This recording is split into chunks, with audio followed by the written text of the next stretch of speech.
Gaming Bolt presents 14 badass bosses who will thrash players with their own abilities. A gigantic titan, an enormous robot, flying after an escaping mad scientist.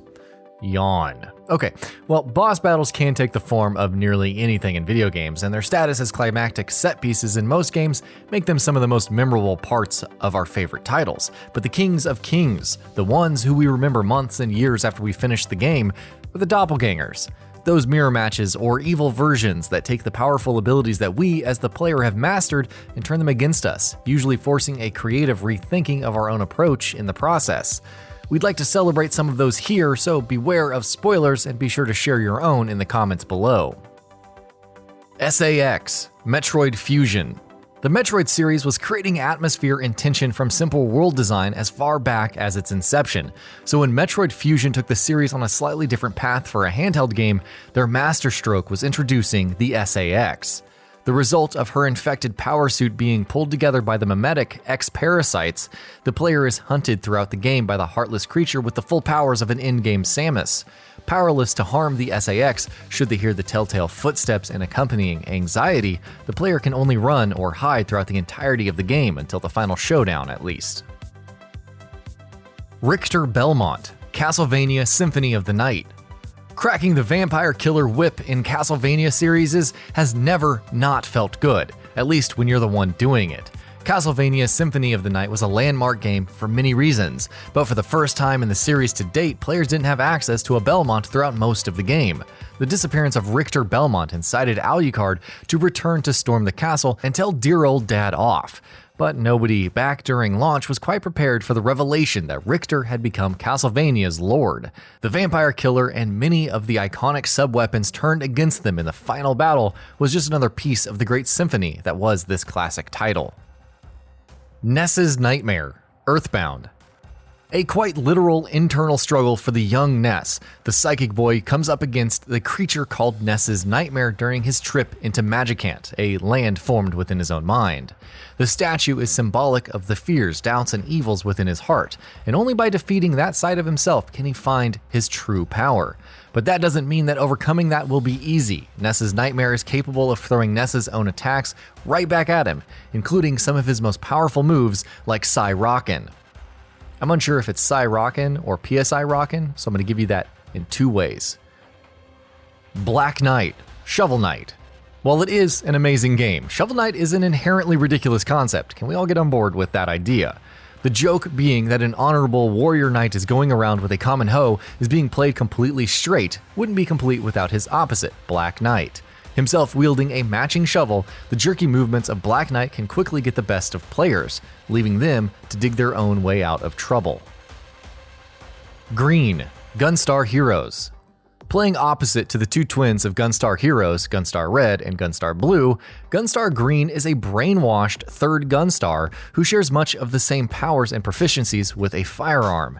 The final battle against him feels drastically different from an earlier encounter in his transforming mech, as the players and him leap around very similarly, trading both shots and suplex throws, in a great inversion of the huge battles the player has seen until this point.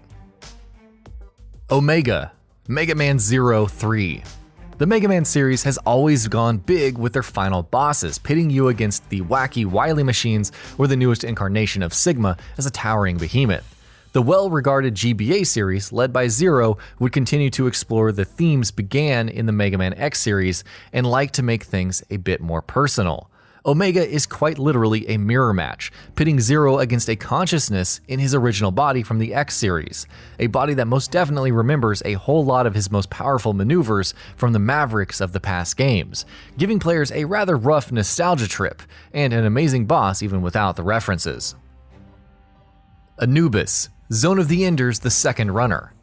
The orbital frame ANUBIS came into being at the same time and due to the same project as the hero's mech, Jehudi, with one significant difference, in that it has already been installed with the power of Zero Shift.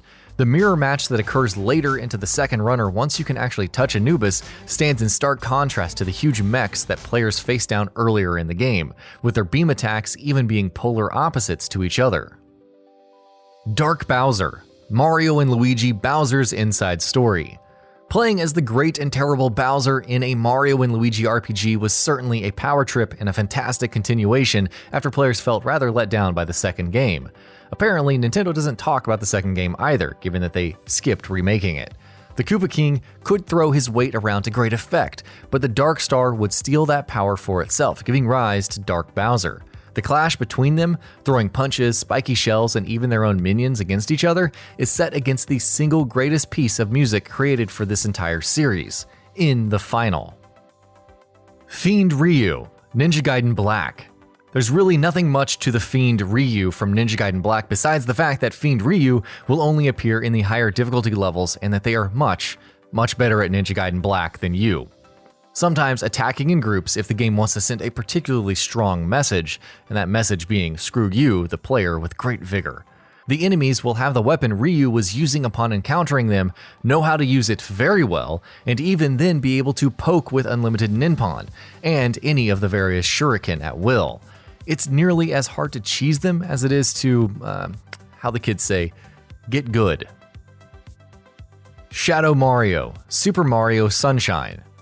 While the game certainly has some structural problems, Super Mario Sunshine also did a lot right as it tried to iterate on the formula of Super Mario 64. 64 was a groundbreaking game for literally creating how a 3D platform game should work and how players would move within a 3D space, including the camera. Mario can certainly move, very deftly with the right hands as well, so with Super Mario Sunshine, having their shadowy doppelganger challenge Mario with knowing how to confidently move through the space by using his distinct moves made a lot of sense, if only the idea had a little more time to bake. Mass Effect 3 Citadel DLC, Clone of SHEPHARD. Is a literal evil clone too on the nose for this list? Nah.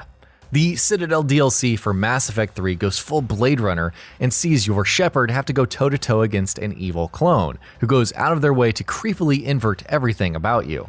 They'll embody the same class, try to attack using the same powers, and even have stolen a set of your armor, having inverted the colors. The battle of attrition is simply brutal on insanity, so you best bring a solid squad with some shield-piercing powers. HYAKUBAKE, TENCHU 3. Before their rise to prominence with Dark Souls, the TENCHU series was From Software's claim to fame, and where their long-running fixation on having the player character face down similar bosses originates from. HYAKUBAKE in the third entry will take the form of the playable character opposite to the one the player is actually using, and makes full use of either Rikamaru or Ayami's abilities, such as the blowgun, against them. It wasn't the first time they used this trick, but it was the most memorable. KESSLER, Infamous. The enigmatic KESSLER hounds the confused and learning conduit Cole McGrath throughout Infamous, though not because he's just being a bully or a cartoon villain. His attacks give off the feeling of a more mature version of the player's powers for a good reason. After surviving the electrifying battle against him, throwing around gigawatts more than you could ever hope to, the pin drops thanks to a single photograph that falls from his body. KESSLER is Cole, returned from a devastating future to make sure he was prepared for what was to come. Star Wolf, Star Fox 64. The rising militaristic beat of their theme as far back as Star Fox 64 would always herald the untimely arrival of the Star Wolf team, standing in stark opposition of Star Fox's just band of pilots with their own loser ethics and proclivity towards living through less legal activities, such as being supported by Andross. While the high-intensity dogfights the team becomes caught up in against Star Wolf are tough due to them having superior ships in the Wolfen, they lean too much on their technology and lack the skill that Fox and his team fly with. And that about does it for this video. If you enjoyed what you watched and want to see more from Gaming Bolt, you can always hit that subscribe button and turn on the bell icon next to it. That way you will never miss any of our videos.